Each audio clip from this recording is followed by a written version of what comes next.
Friends, ఈ patient Araku నుంచి వచ్చింది. అరకులోనే బ్లడ్ టెస్ట్ చేసుకొని వచ్చింది.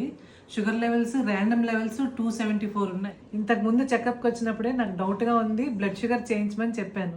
బ్లడ్ షుగర్ ఎక్కువ ఉన్నప్పుడు ఎలాంటి జాగ్రత్తలు తీసుకోవాలి, డైట్ ఎలా ఫాలో చేయాలి, ఎక్సర్సైజ్ ఎట్లా ఉండాలి, ఇవన్నీ క్లియర్గా చెప్పి పంపించాను. ఇప్పుడేమో మ్యాంగోస్ ఎక్కువ తిన్నాను మేడం, అందుకే రైజ్ అయిపోయింది అని చెప్తుంది. పైగా నాకు ముందు నుంచి బ్లడ్ షుగర్ లేదు అని అంటుంది. ఇంతకుముందు మనకి హై బ్లడ్ ప్రెషర్ లేకపోయినా, డయాబెటీస్ లేకపోయినా, ప్రెగ్నెన్సీలో ఎర్లీ ఏజ్లో కూడా ప్రెగ్నెన్సీ వలన బీపీ పెరగడానికి, డయాబెటీస్ రావడానికి అవకాశం ఉందని మాట్లాడుకున్నాం కదా. ప్రెగ్నెన్సీలో ఎర్లీ స్టేజ్లో హై షుగర్ ఉండడం వలన బేబీ రిపీటెడ్ అబార్షన్స్ అవ్వడానికి అవకాశం ఉంది. అలాగే అవకారాలు అంటే న్యూరల్ ట్యూబ్ డిఫెక్ట్స్ లాంటివి రావడానికి అవకాశం ఉంది.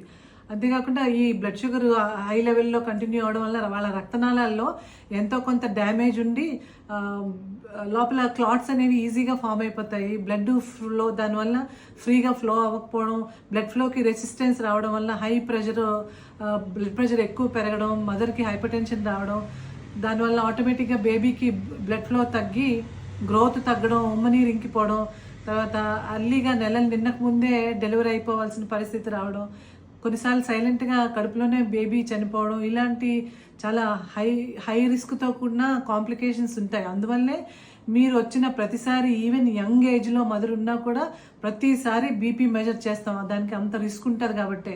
అండ్ మీ ఫస్ట్ విజిట్స్లోనే మీకు బ్లడ్ షుగర్ ఉందా లేదా, థైరాయిడ్ ఉందా లేదా, ఇవన్నీ మేము చెక్ చేసుకుంటాం. ఈ అమ్మాయికి ఇంతకుముందు 2 అబార్షన్స్ అయ్యాయి.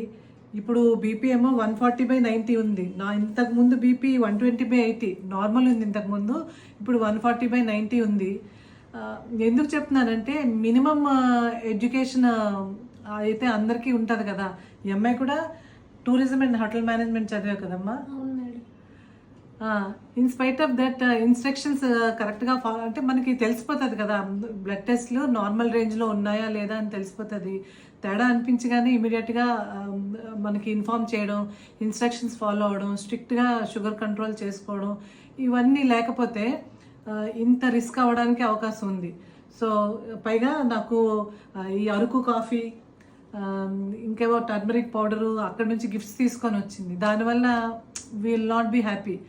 మీరు మీ ప్రాబ్లమ్ని అర్థం చేసుకొని స్ట్రిక్ట్గా ఇన్స్ట్రక్షన్స్ ఫాలో అయ్యి హెల్దీగా ప్రెగ్నెన్సీ కంటిన్యూ చేసుకొని హెల్దీ బేబీని డెలివరీ అయ్యి హ్యాపీగా ఇంటికి వెళ్తే will be very happy and satisfied.